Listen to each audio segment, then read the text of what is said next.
I'm gonna try to break this down as a city boy. I don't know how I'm supposed to know about this subject, but all of a sudden I'm gonna teach y'all about demons real quick. This is how it works, right? You see, we missing a lot of our stories. We have two parts to us. We have a soul inside of us, and then we have a physical body. Both of them is two separate journeys that we take. You know, the physical body don't go through what the soul go through, but the physical body do go on a journey, not just a journey of decay like how they try to make it out. That's not what happened with the physical body. Nothing like that. What happens, first of all, you got to realize, what is the physical body? How did it come about?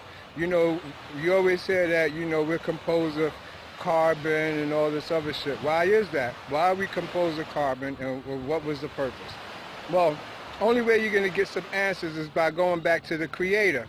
When you go back to the source, the creator, you're going to realize now that what we're talking about as the creator is really more alien. We call it the creator and God because of the simple fact, anything greater than us, we worship, or we think is something greater than us. Well, I don't know. We're going to find out. Well, now let's take a look at it now. This creator thing supposed to have made man out of clay and all this. You understand? So that's the trick you have to figure out. So you sift through a whole bunch of different cultures' version of the story, and you hear what happened. And then you can't make no sense of it. Boom. Now you have people that come that is connecting with ancestors. They're seeing things, and that what they're seeing is contradicting what books and stuff is saying, but at the same time providing a guide stone to information, you know? So how now you put these two together is the fact that I see all these things, and they come through different, you know, you could say rays of light, reflection. These now is where you get your crystals and your stuff like that, because for you to see it, you have to look through a crystal. How many times is God described as a crystal in the Bible? Or something with topaz, sapphire? Was they just seeing through a crystal and seeing into the other parallel dimension and calling it that? Think about it. Now, we know that you're saying that it's made from some type of clay or something. Let's go into now the actual text where they get it from, the earliest text, because everything comes from one source. You know, it had to be a first, second, third. You can't just have, this is first, this is first, this is first. Fuck that. Because this is how you got to do it. Each group of people or culture possess a different part of the same story. Like, there's an old saying, you know, if you know only one book, you don't know nothing. You got to know all books in order to understand life. So now, you now realize the book that we get is from a Hebrew version. So the Hebrew version is a more mystical book. It's a magic book. It wasn't literally a book about God. It's not nothing to do with God. It's codified under that. And it's given to people in two ways. You have what's called the esoteric, or what we call level 4. Level 4 people get different type of knowledge than level 1 people. Level 1 people get the actual truth, the real scrolls, the ones that we're missing from the Dead Sea Scroll, or the information that's missing out the Bible. They got that. Then they give us what's left over, the freakish mess, that shit that don't have no weight to it. So then we sit around and we argue and ponder why it don't make sense, but it holds a lot of history as far as they're concerned, because they putting it out as history and our guide stone. So now, boom, once you realize that this is what's going on, from Sumerian text, we was created, or this whole universe was created by a dragon. How you know? Remember, in Revelation, the only thing that pops up out of nowhere, that is nowhere in this goddamn book, is a dragon. Where does dragon come back with this woman on it, or whatever, or a woman being chased by a dragon? Chapter 3, Destruction and Recreation, CRT: 3-1. It is known, and the story comes down from ancient times, that there was not one creation but two, a creation and a recreation. It is a fact known to the wise that the earth was utterly destroyed once, then reborn on a second wheel of creation. CRT: 3-2. At the time of the great destruction of earth, God caused a dragon from out of heaven to come and encompass her about. The dragon was frightful to behold, it lashed its tail, It breathed out fire and hot coals, and a great catastrophe was inflicted upon mankind. The body of the dragon was wreathed in a cold bright light, and beneath, on the belly, was a ruddy-hued glow, while behind it trailed a flowing tail of smoke. It spewed out cinders and hot stones, and its breath was foul and stenchful, poisoning the nostrils of men. Its passage caused great thunderings and lightnings to rend the thick darkened sky, all heaven and earth being made hot. The seas were loosened from their cradles and rose up, pouring across the land. There was an awful, shrilling trumpeting, which outpowered even the howling of the unleashed winds. CRT: 3 to 3 men, stricken with terror, went mad at the awful sight in the heavens. They were loosed from their senses and dashed about, crazed, not knowing what they did. The breath was sucked from their bodies, and they were burnt with a strange ash. CRT: 3 to 4 Then it passed, leaving earth enwrapped within a dark and glowering mantle, which was ruddily lit up inside. The bowels of the earth were torn open in great, writhing upheavals, and a howling whirlwind rent the mountains apart. The wrath of the sky monster was loosed in the heavens. It lashed about in flaming fury, roaring like 1,000 thunders. It poured down fiery destruction amid a welter of thick black blood. So awesome was the fearfully aspected thing that the memory mercifully departed from man. His thoughts were smothered under a cloud of forgetfulness. CRT: 3 to 5 The earth vomited forth great gusts of foul breath from awful mouths opening up in the midst of the land. The evil breath bit at the throat before it drove men mad and killed them. Those who did not die in this manner were smothered under a cloud of red dust and ashes, or were swallowed by the yawning mouths of earth or crushed beneath crashing rocks. CRT: 3 to 6 The first sky monster was joined by another, which swallowed the tail of the one going before, but the two could not be seen at once. The sky monsters reigned and raged above the earth, doing battle to possess it, but the many-bladed sword of God cut them in pieces, and their falling bodies enlarged the land and the sea. CRT: 3 to 7 In this manner, the first earth was destroyed by calamity descending from out of the skies. The vaults of heaven had opened to bring forth monsters more fearsome than any that ever haunted the uneasy dreams of men. CRT: 3 to 8 Men and their dwelling places were gone, only sky boulders and red earth remained where once they were, but amidst all the desolation, a few survived, for man is not easily destroyed. They crept out from caves and came down from the mountainsides. Their eyes were wild, and their limbs trembled. Their bodies shook, and their tongues lacked control. Their faces were twisted, and the skin hung loose on their bones. They were as maddened wild beasts driven into an enclosure before flames. They knew no law, being deprived of all the wisdom they once had, and those who had guided them were gone. CRT: 3 to 9 The earth, only true altar of God, had offered up a sacrifice of life and sorrow to atone for the sins of mankind. Man had not sinned indeed, but in the things he had failed to do. Man suffers not only for what he does, but for what he fails to do. He is not chastised for making mistakes, but for failing to recognize and rectify them. Alright, now you understand where this gets kind of sneaky. All y'all Christians and Bible followers, y'all gotta understand it's deeper to this whole thing. We can't just blindly follow in faith. You gotta understand and overstand what you're following before you commit yourself to it as your cause.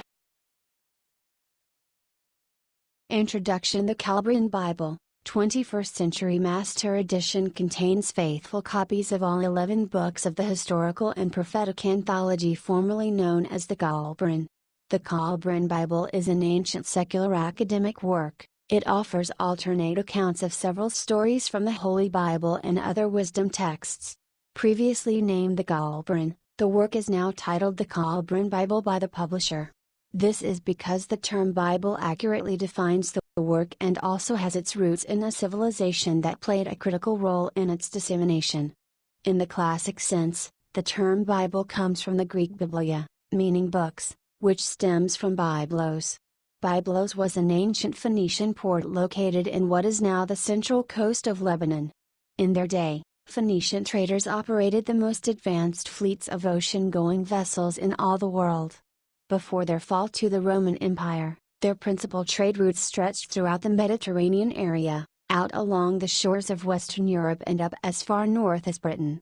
Of note to this body of work is that the Phoenicians imported papyrus from Egypt. The Phoenicians imported papyrus from Egypt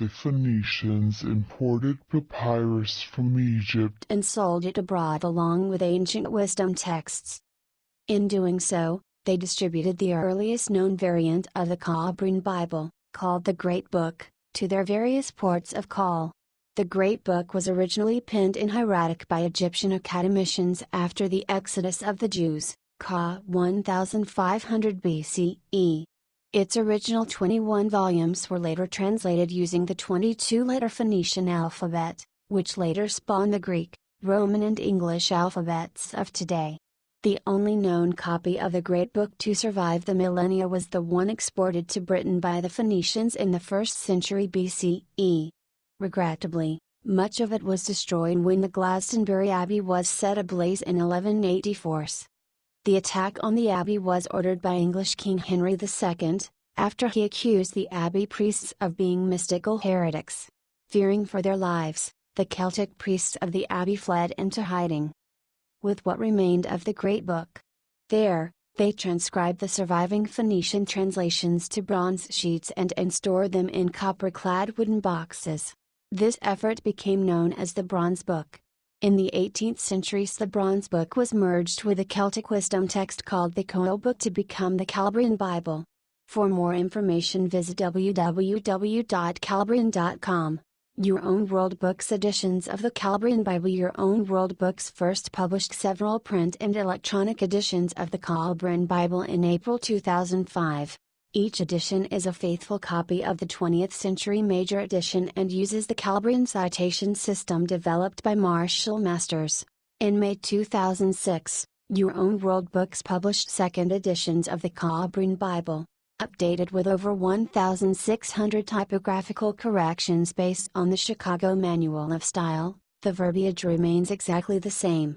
An index was also added to the print and Adobe eBook editions. Now, I know all of us have roadmaps in life we have to take. You start off as a Christian, that's your first stage of awakening. Then you're going to move probably saying, nah, that's not good enough for me, it's not what I want. So you become either Islam or a Muslim. Then you're soon going to realize that's not for you. So now you're going to go deeper into the Hebrew text because you want to know what it's saying, really. So you become a Hebrew Israel. Now, after you finish with that, you become now conscious and you start being Egyptian and Kemetic and everything.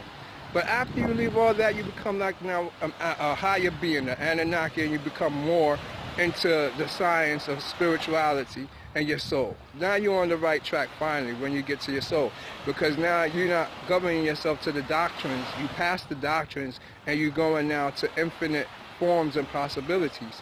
This is where we're at. That's where I'm at. But we're going to get to it in the subtlest way. So now, being that we're using the Sumerian form of creation because it's the earliest form, dealing only with the creation story.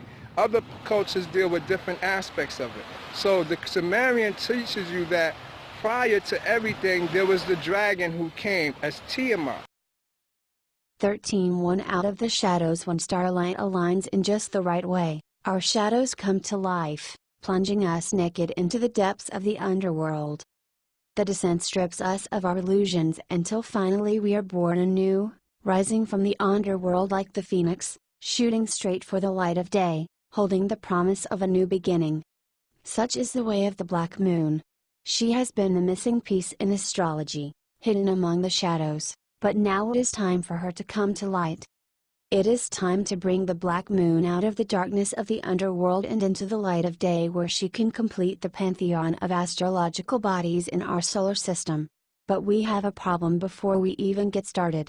Understanding the black moon is difficult because it is not a physical planet. It was a planet in the distant past. The ancient texts refer to the planet as Tiamat, sometimes as Krypton, and located between Mars and Jupiter. Tiamat is the lost planet in the solar system. The ravaged husks of the planet, its shattered remains, are now recognized as the asteroid belt. There are several theories about the cause of Tiamat's destruction. Ideas range from a natural cosmic catastrophe to an ancient interplanetary war. Personally, I am inclined toward the latter, and recommend the work of Dr. Joseph Farrell for those who wish to pursue the subject. I propose that when this lost planet broke apart, or when it was destroyed, depending on your view, it fell from the field of consciousness. With this, we lost the understanding of how it fit into our cosmology and its importance in maintaining the balance of our psyches. But the lost planet did endure in the form of a shadow, a phantom hovering along the fringes of awareness in a nebulous, half-understood astrological entity known alternately as the Black Moon, the Black Moon Lilith, the Dark Moon, and the Dark Moon Lilith. If it is true that energy can never be destroyed, the energy of Tiamat has maintained cohesion at some level regardless of what physically happened to the planet. This book suggests that the electromagnetic, gravitational, and harmonic energetic fields of Tiamat survived the planet's destruction and remain in effect today as the astrological Black Moon. Just like all astrological bodies, this stellar force 14 profoundly affects our lives. Even though it is merely the energetic vestiges of the former planet, it should not be assumed that the Black Moon is not astrologically viable or somehow less potent. In fact, an endeavor is undertaken here to make a case that the Black Moon's power and influence is rivaled by no other planet in the system. The ancient texts also directly refer to Tiamat as the mother and tell stories of mother energy with the dual aspects of the nurturing mother and the devouring mother playing their roles. This is exactly how the Black Moon operates. As the Black Moon travels around our astrological charts and makes aspects to our planets, we first encounter the devouring mother. We experience a fall. Some part of us, something that no longer serves our course of growth and evolution, is taken down or exposed. This experience is quite difficult for us. The transits of the Black Moon hit us at a very deep, unconscious level. We react to it from a core level of fear that is housed in our shadow side. Our shadow side rears up when the Black Moon transits. Anything, from an episode of depression to an existential, soul crisis or psychological breakdown to a dramatic life change, can happen when the Black Moon begins to come into effect. Oftentimes our reaction to the transit is quick and less than discretionary because we are operating from unconscious motivations. The level of takedown varies widely but can generally be determined based on the house and sign placement, as well as contributing aspects, specifically conjunctions and oppositions. When we have fallen as far as we are going to go, we encounter the nurturing mother. This happens when the transiting Black Moon makes the exact conjunction or opposition to a planet. We feel like we are starting over, being reborn. But we are better than we were before. We are not only stronger and wiser, we are cleansed. The transit cycle of the Black Moon purges the emotional and physical restrictions or limitations that are blocking our way, clearing the field for new opportunities and experiences through Renaissance. Not just Tiamat, but prior it was a Draco constellation that seeded this whole universe. And when it did, it actually imploded into itself, which caused what's called the elves, the light benders, to come and create everything through reflective light that we're living in now. And it also reflects the story in the Sipra, or the Kabbalah, of the place being created by Tiamat, the dragon, and Set. All of those things now collaborate to make up the story as a true story. But what we don't realize, it's not like a story of like an imaginary dragon or anything. What we're talking about is from the Big Bang Theory still. Everything started out enough and Big Bang Theory came. But the Earth was not the first universe created. The first universe and first planets created was the Draco constellation. That was first. And those things took over, they ruled. That's why we live under the draconian system now, hidden. It's the hidden force. So now that we realize that, what came next? Next came these other beings, Cyrus come. This is when Cyrus constellation get created, and these beings now, humanoid. Everything started out first as a cell. Don't think that God came and said, here, this is you. You started out as a cell. This cell already has intelligence and everything in it. It's built in. But now it goes through different stages till it gets to a humanoid stage. When it gets to a humanoid stage, that's when you get your different species. This don't have nothing to do with having a soul yet. You haven't been put into none of this yet. You understand? This is the traveling of the body now. How a body got created and how it came down here. So now the Sumerians, it tells you the story of how now these that first was created from microbe or whatever became the dragon, what was called Zu or Zo. Now let me go into this right quick before I go into the scriptures. Let me break this down, the history of this thing. It's also in the book of Coming Forth by Day, but it's also in the actual other papyruses.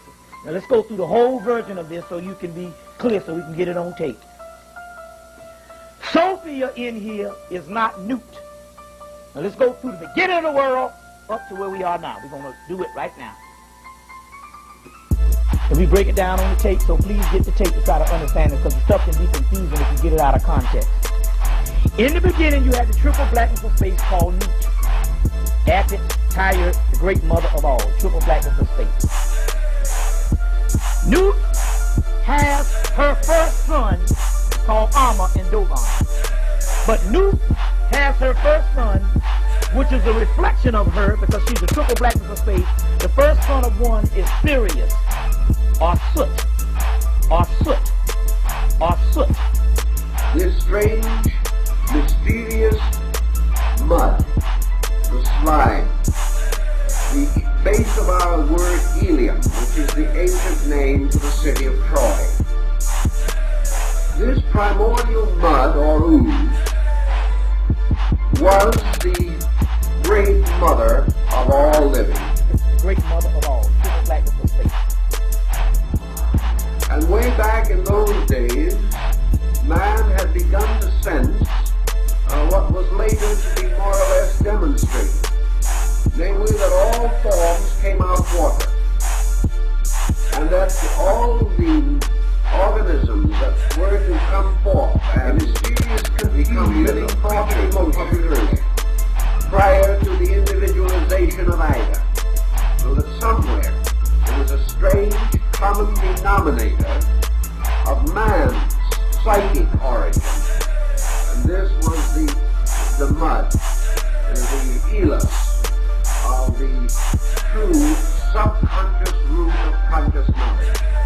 From this subconscious came forth many different types of beings and creatures. Newt is in the constellation of Draco. She has Sirius in the constellation of Orion also too. Because Orion is Sirius is the chief star in Orion's belt. Then she has other children, 7 other children. It is said that from this slime or ooze there came forth a phantasmagoria of creatures, incredible monsters that had no resemblance to the creatures we know in the world today. Composita of various kinds, human beings with the heads of horses, men with the legs and tails of scorpions, human beings with the heads and wings of birds, great flying monsters, crawling things with wings like griffins, innumerable, incredible creatures with many heads and many arms and many legs.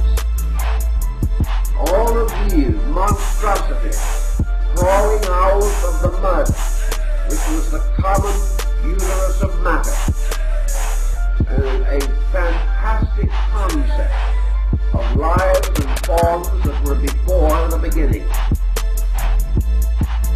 Now out of this also there emerged from within man himself, from the subconscious elos of his psychic mystery of slime, mud, there crawled forth the beginnings and rudiments of man's psychic pressures and tensions, his various forms of awareness, his psychological ways of thinking and being, the first monstrous struggle of thought and feeling, locked in a death struggle for supremacy, the strange delusions of which there are still traces today,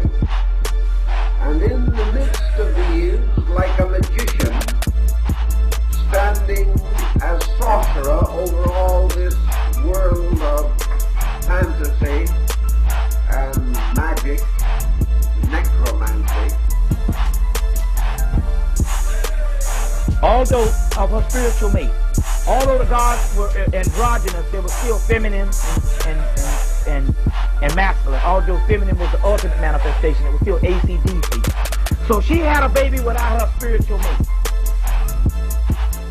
This disrupted the order of things.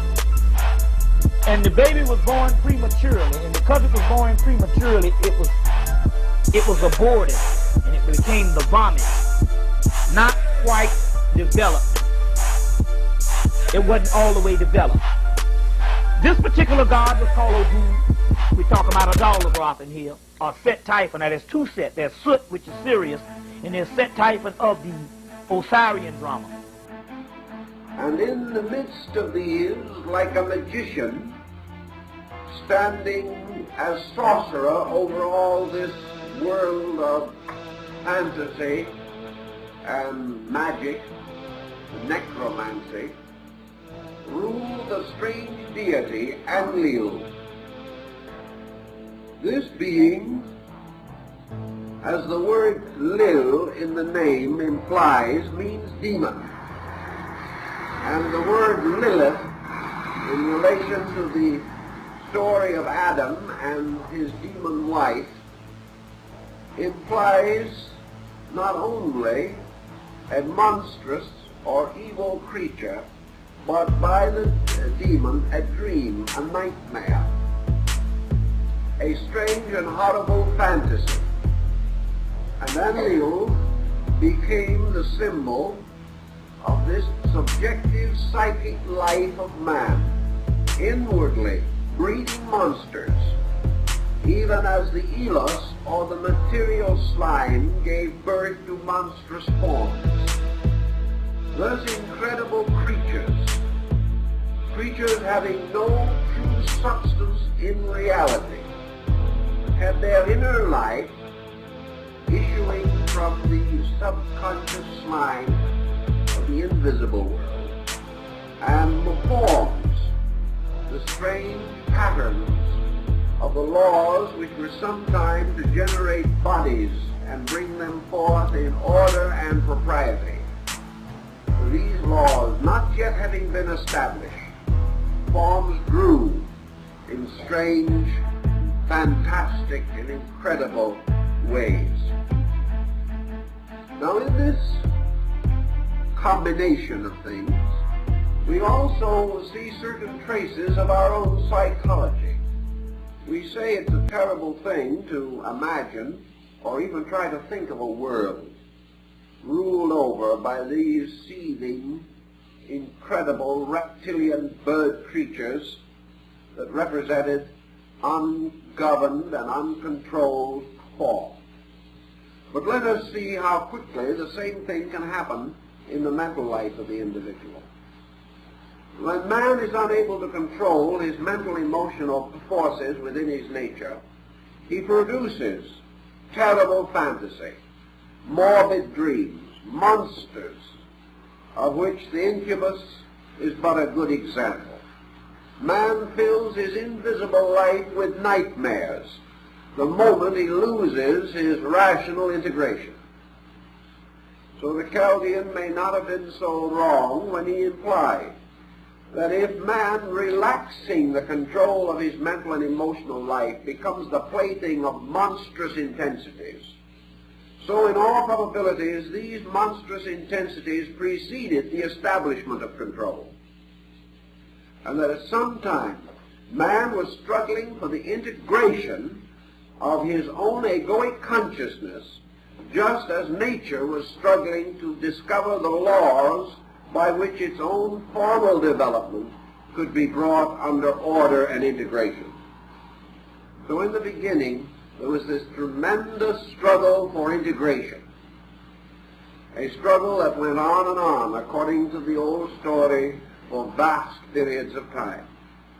A struggle in which these monstrous forms reached out but could not survive, that they possessed no power of order within themselves, and that if they had remained as they were, the world would have gone on and on and on forever, and there would have been no growth, no consciousness, no integrity established in the entire structure of the world.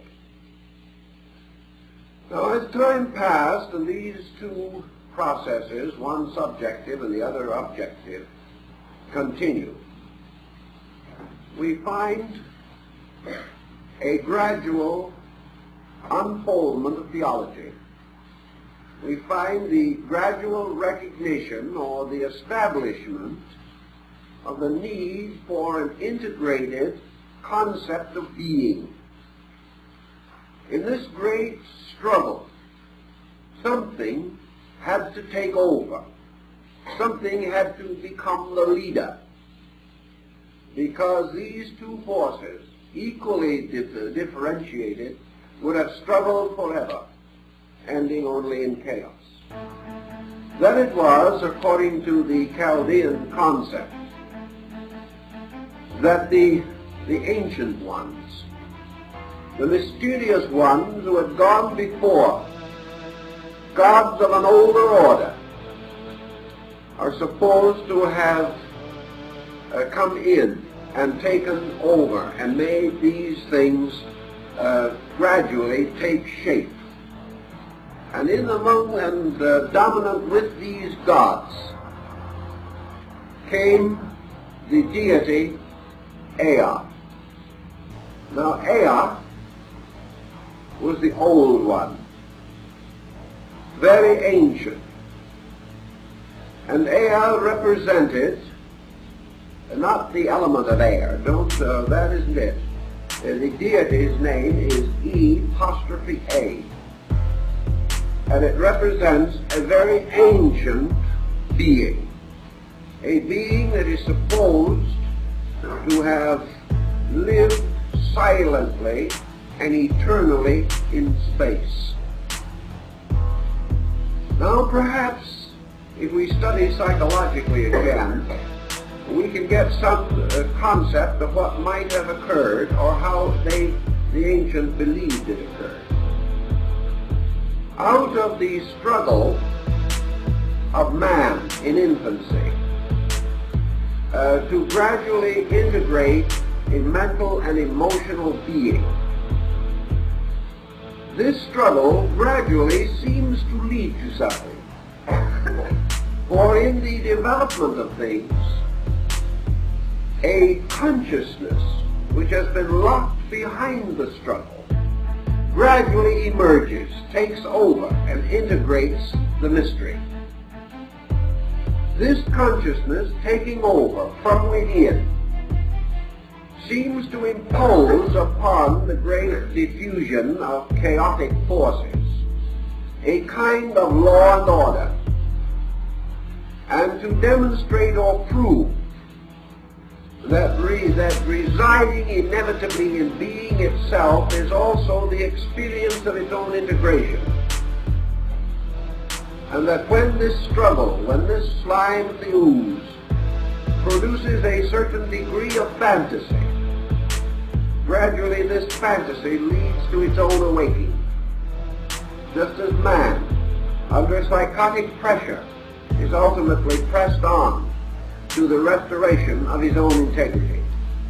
The restoration of law and order within consciousness is first recognized as necessary, as the opposite to the existing chaos, and gradually it comes into manifestation.